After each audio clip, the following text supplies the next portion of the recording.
Boa tarde, pessoal. Hoje é tarde de domingo já, último domingo de fevereiro, véspera de carnaval. Eu tinha a intenção de fazer esse vídeo um pouco antes, né, algumas semanas antes, mas eu acabei pegando a Covid no final do mês passado e aí eu tive que colocar algumas coisas no lugar nas semanas seguintes, devido a tudo que ficou parado devido ao isolamento, né? Mas esse vídeo estava na minha lista para ser feito desde do final de janeiro, né? E hoje eu acho que é um bom dia para retomar esse item da lista. Bom, o intuito do vídeo de hoje é falar sobre o Start na programação, né? Então, todos os outros vídeos em que eu fiz e falei são percepções, né, opiniões minhas sobre, em cima, na verdade, de todos os anos de carreira que eu tenho, né? Eu programo desde 2009, né? Então já são mais de 10 anos aí programando, mas hoje, saindo um pouco disso, eu queria abordar um assunto que na verdade é muito comum, que é o start na programação, né? É, Algumas dicas que eu queria deixar para quem quer iniciar na programação, não está na área ainda, ou não quer seguir essa profissão, mas quer descobrir esse mundo, usar como hobby. Bom, a primeira coisa que eu queria só retomar, deixar como lembrete, é um vídeo que eu fiz lá atrás, né, no ano passado. São muitas coisas envolvidas, inclusive o fator humano. E é por isso que eu gosto de deixar claro, e eu fiz um vídeo só sobre isso, que seria a visão artística da programação. Então vou deixar aí no card se você quiser ver mais sobre o que eu falei, mas a ideia é simplesmente deixar claro que existe toda uma coisa subjetiva na programação, né, que é modelar algo do mundo real no mundo virtual, né? Então, do mesmo jeito que a gente faz um desenho, do mesmo jeito que a gente faz uma escultura, a gente tenta reproduzir algo do mundo real, de certa forma, no mundo virtual. Dando esse lembrete, passado esse lembrete aí sobre o modelar, sobre o programar, né? A gente precisa ir no caminho mais básico, que é entender o processamento. Então essa imagem que vocês estão vendo aí no vídeo agora é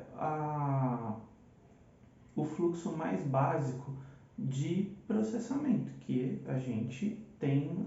Então vamos separar aqui rapidamente dois substantivos aqui para a gente entender melhor essa arte aí, da entrada, processamento e saída. Quando a gente entra com o material para o sistema processar, a gente geralmente entra com dados. O que são os dados? Os dados são fragmentos de informação, né? São pedaços de informação. Então, com o dado a gente não faz muita coisa para tomar decisões, mas um conjunto de dados vai me gerar uma informação. Então, vamos imaginar uma coisa assim. Você vai entrar com a sua data de nascimento no sistema. O sistema ele vai processar a data de nascimento que você digitou e aí quais informações a gente pode tirar, por exemplo, da sua data de nascimento? Olha, a gente pode dizer que você é do signo de Capricórnio. A gente pode dizer que você é da geração Z. Um outro exemplo, assim, um dado sozinho não faz nada, mas vários dados podem trazer uma informação. Hoje eu fui no mercado e comprei um pacote de maçã a R$ 4,50. Isso é um dado.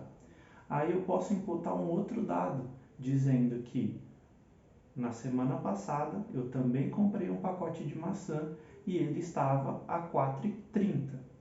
Qual a informação que eu tiro disso? O pacote de maçã saiu mais caro essa semana, está mais caro essa semana.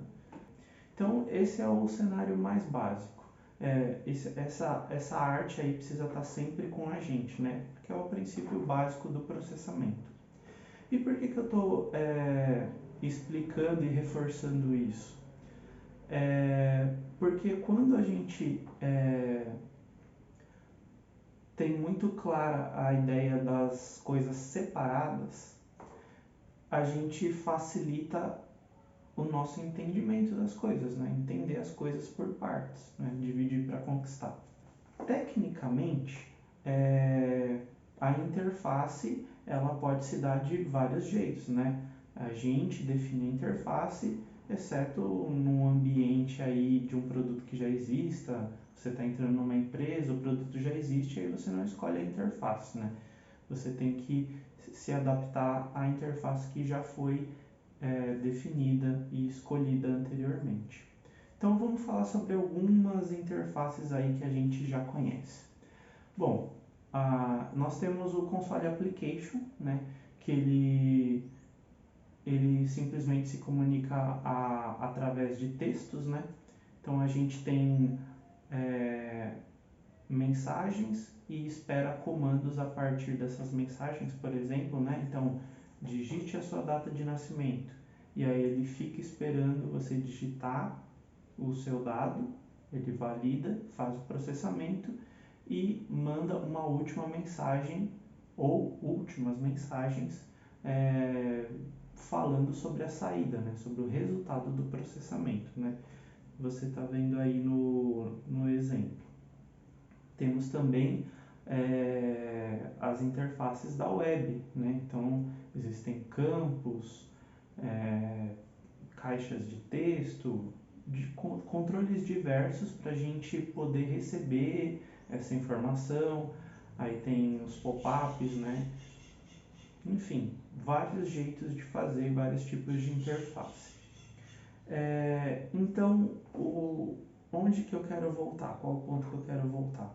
Quando você aprende tudo isso junto, isso vai escolher um tipo de interface para poder entrar com o dado e aí ele ser processado e aí você soltar o resultado no final, isso aí vai acabar te deixando disperso, porque você está querendo abraçar os três pilares de uma vez. E então tem um artifício que a gente pode utilizar, que é a questão dos testes. Os testes, a gente pode imputar um dado fixo, né, no nosso processamento e ver se ele gerou o resultado esperado no final, né? Então, o teste, ele sempre a gente deixa registrado um valor esperado e um valor obtido, né? E aí compara os dois no final para entender, para determinar se o código está fazendo o que deveria fazer. Então, a minha dica, basicamente, é a gente começar pelo teste para focar no processamento, que é o nosso pilar do meio. E aí, depois que a gente tiver certeza que o nosso processamento está correto, poxa, eu faço aniversário no dia 6 de março. Então eu espero que meu processamento determine que essa pessoa que nasceu em 6 de março é do signo de peixes, né? Então a partir do momento que eu programei o processamento da minha informação e eu já chequei que ela está fazendo o que deveria fazer, 6 de março representa o signo de peixes, aí eu posso pensar na minha interface de uma forma muito mais tranquila, porque eu já sei que o meu processamento está funcionando. Então, se eu entrei com 6 de março lá na minha interface, seja ela um console ou seja ela uma interface web, desktop, aplicativo, qualquer uma dessas, eu já sei que o meu resultado final vai sair com sucesso. Porque a parte mais importante é o processamento, e isso eu já garanti. Então, resumidamente, o que eu quero dizer é que a minha dica é que vocês trabalhem inicialmente com os testes unitários, para que vocês não se dispersem em outras coisas que não sejam a própria lógica, né? Então, a minha dica é: comecem com o teste unitário e imputem dados fixos, né? Então, deixa lá fixo, 6 de março, e vê se ele está retornando que o cara é de peixes. Está funcionando? Você garantiu com o teste que o processamento está ok? Então, você vai pensar na interface de uma maneira muito mais tranquila, sem distrações, porque o mais importante já foi garantido.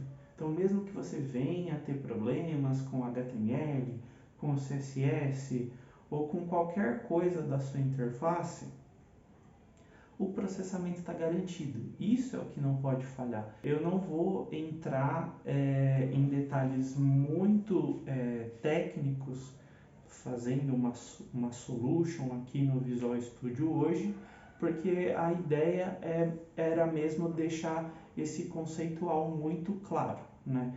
Então eu tenho 3 pilares, sendo que o importante é o do meio, o do processamento. Se eu vou imputar esse dado de uma forma real, com o meu cliente digitando, ou sendo fixo só para eu garantir a lógica de programação, não importa, porque o pilar mais importante é do meio. Então, se eu colocar aqui 6 de março, ele está me dizendo que eu sou de peixes?